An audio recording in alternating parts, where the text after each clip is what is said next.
तुम्हें कोई चिंता शोक परेशान कर, अभी समाधान नहीं हुआ आपका, अभी नाटक चल रहा है, उपासना का रंग नहीं है।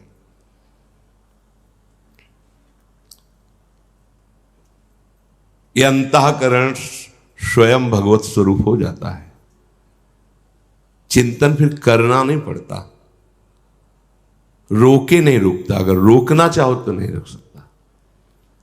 गोपीजन कहती हैं कि अच्छा तो चलो, जब उसको हमारे बिना रहना आता है तो हम उसकी बात ही नहीं करते। इतना कहते ही फिर रो पड़ी, नहीं नहीं सखी, हम उनकी चर्चा करके ही तो जीवित हैं। नहीं नहीं, ये तो हम छोड़ ही नहीं पा सकती, उनकी बात के बिना तो हम जी ही नहीं सकते।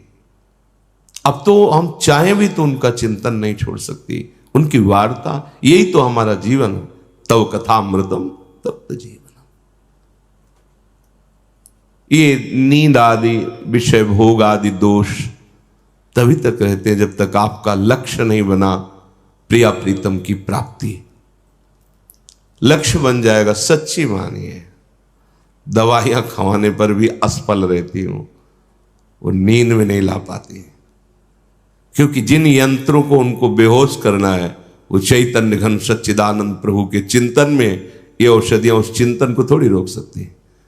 मूर्छावस्था भी भगवत चिंतन को नहीं रोक सकती। मूर्छित है फिर भी चल रहा है उसका चिदानंद सामर्थ्य, कर तुम अकर तुम अन्यथा कर तुम, सर्व समर्थ प्रभु का नाम, उनका चिंतन। मिथा अन्यम मिथा, सब कुछ झूठा है, सच्ची मानिए। कांच का एक महल है, उसमें आप खड़े हो, लाखों आपके रूप दिखाई दे रहे हैं, लेकिन दर्पण एक जैसा नहीं होना चाहिए, अलग अलग। तो किसी में विशाल रूप, किसी में भयानक रूप। शीशे देखे ना, ऐसे लंबा रूप, वैसे ऐसे, मतलब बिगड़ा हुआ बन, ये वही है। मायाकृत दर्पण में एक सच्चिदानंद का ऐसा रूप, विराट रूप जिसे कहते हैं, ये उसी का रूप है सत्य वही, और सब झूठा है। जितने दर्पण में रूप हैं वो असली रूप नहीं है, जो मध्य में विराजमान है वही सत्य है। सबके मध्य में, हृदय देश में वही सच्चिदानंद भगवान। ये जितने रूप हैं ये सब मिथ्या, ये परिवर्तनशील हैं। ये पहले नहीं थे, बाद में नहीं रहेंगे, बीच में भास रहे हैं। अभी कैसे समझ में आए माया कृतासक्त मन बुद्धि, तो तुम्हें कथा सी लगेगी। अगर अभी डट के भजन, जितेंद्रियता, संयम, पवित्र आहार विहार, अब इस बात समझ में आने लगेगी। ये वृंदावन चिदानंद है, प्रिया प्रीतम यही विहार कर रहे हैं।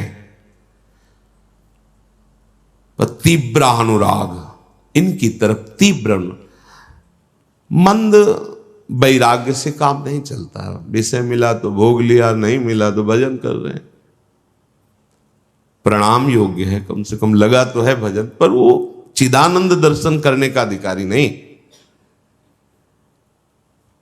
अलग अलग स्थितियां हैं। लोक धर्म का तब तक पालन करना होता है जब तक परम धर्म का परिचय नहीं मिलता।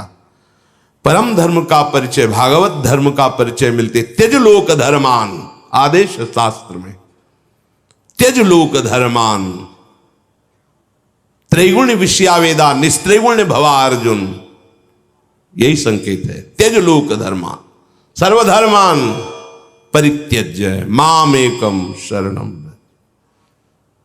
अब लोकई धर्म का पालन नहीं, वेदई धर्म का पालन नहीं, तो क्या जानते ही नहीं धर्म किसे कहते हैं। पशुवत आचरण, जो मनाया खा लिया, जो मनाया देख लिया, जो मनाया भोग लिया। बड़े भाग्यशाली हैं जो शास्त्र की बात समझने लगे हैं, विकारों को छोड़कर निर्विकार सुख की तरफ बढ़ने लगे हैं। पर यहां जो चर्चा हो रही है ये चिदानंद प्रेम रस की हो रही। बोले अंतःकरण जिनका तीव्र अनुराग से ऐसा युक्त हो गया है कि सब मिथा, यहां से लेके ब्रह्मलोक तक कोई आशा नहीं, कोई सुख की चाह नहीं।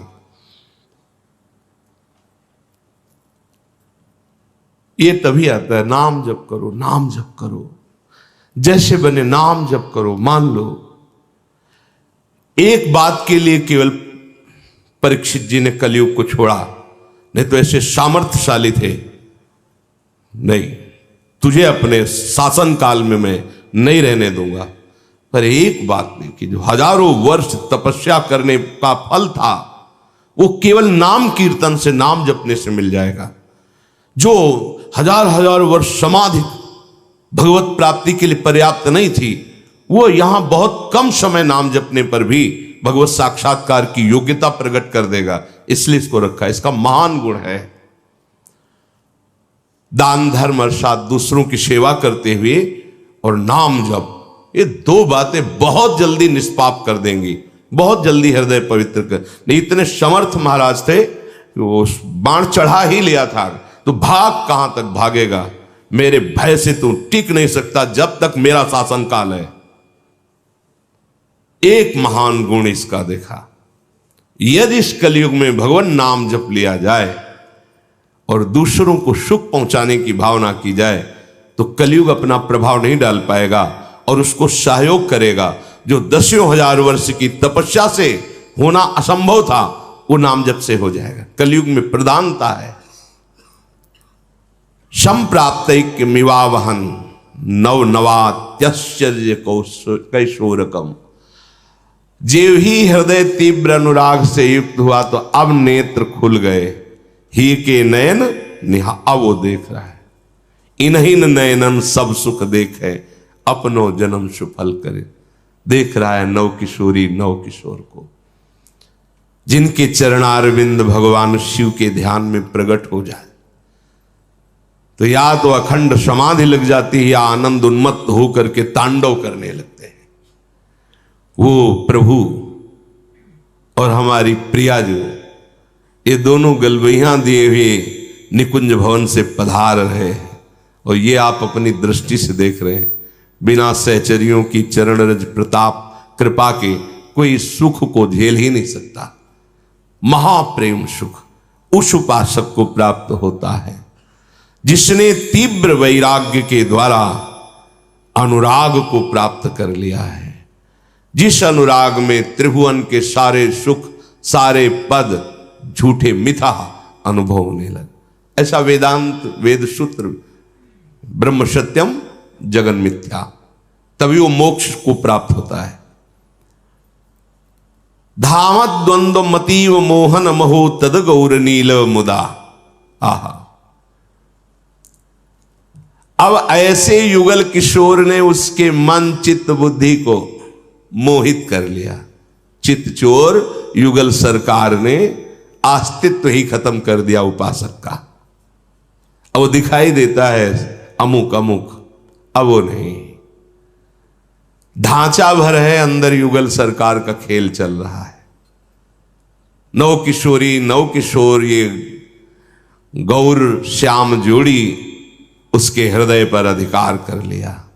हृदय निकुंज हो गया और गौर श्याम अपने परिकर सहित राधिका रत निकुंज मंडली तत्र तत्र हृदय में विराजता।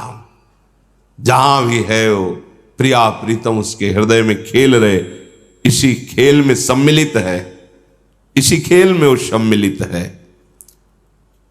इसलिए मैं सबका आश्रय छोड़कर एकमात्र वृंदावन का आश्रय लेकर युगल सरकार का निरंतर भजन करता हूं। श्रीपाद कह रहे इसीलिए सबका आश्रय, क्योंकि पूर्व में बहुत बड़े महापुरुष ज्ञानी महात्मा मोक्ष पदवी को प्राप्त ब्रह्मबोध संपन्न जिनकी ये वाणी सुन रहे हैं श्रीपाद। इसीलिए हम सबका आश्रय छोड़कर वृंदावन का आश्रय लेकर युगल चंद श्री गौर श्याम जोड़ी श्यामा श्याम का निरंतर भजन कर रहा। जीवन का सार यही है। चलते हैं महाभागवत पांडवों का जीवन चरित्र, जिसके श्रवण मात्र से मायामल का नाश और हरि के चरणारविंद की प्रीति प्राप्त होती है। मार्कंडेय जी ने युधिष्ठिर जी के इस प्रश्न का उत्तर दिया कि क्या जैसे पतिव्रता द्रौपदी जी ने कष्ट प्राप्त किया ऐसा और किसी ने प्राप्त किया क्या? तो सावित्री जी का पावन चरित्र, सत्यवान सावित्री का आपने सुना। जब ये चरित्र पूरा कह चुके तो दृष्टि पड़ी युधिष्ठिर जी पर, तो प्रश्न नहीं कर रहे थे, जल रहे थे अंदर से। मार्कंडेय जी ने सूक्ष्म दृष्टि से देखा कि इस महापुरुष के हृदय की जलन का कारण कर्ण है, क्योंकि धनुर्विद्या में बढ़े चढ़े जितने अर्जुन थे उनसे कम कर्ण नहीं थे। भगवान परशुराम जी के द्वारा समस्त धनुर्विद्या का उनको ज्ञान था। जैसे बड़े बड़े वरदानियों का वरद हस्त अर्जुन के ऊपर था, तो भुवन भास्कर के द्वारा प्रकट हुए और गर्भ में ही कवच कुंडल जो अमृत से प्रकट हुए थे। जब तक शरीर में कवच और कुंडल है तो त्रिभुवन में कोई दिव्यास्त्र भी कर्ण के शरीर में खरोच भी नहीं पैदा कर सकता।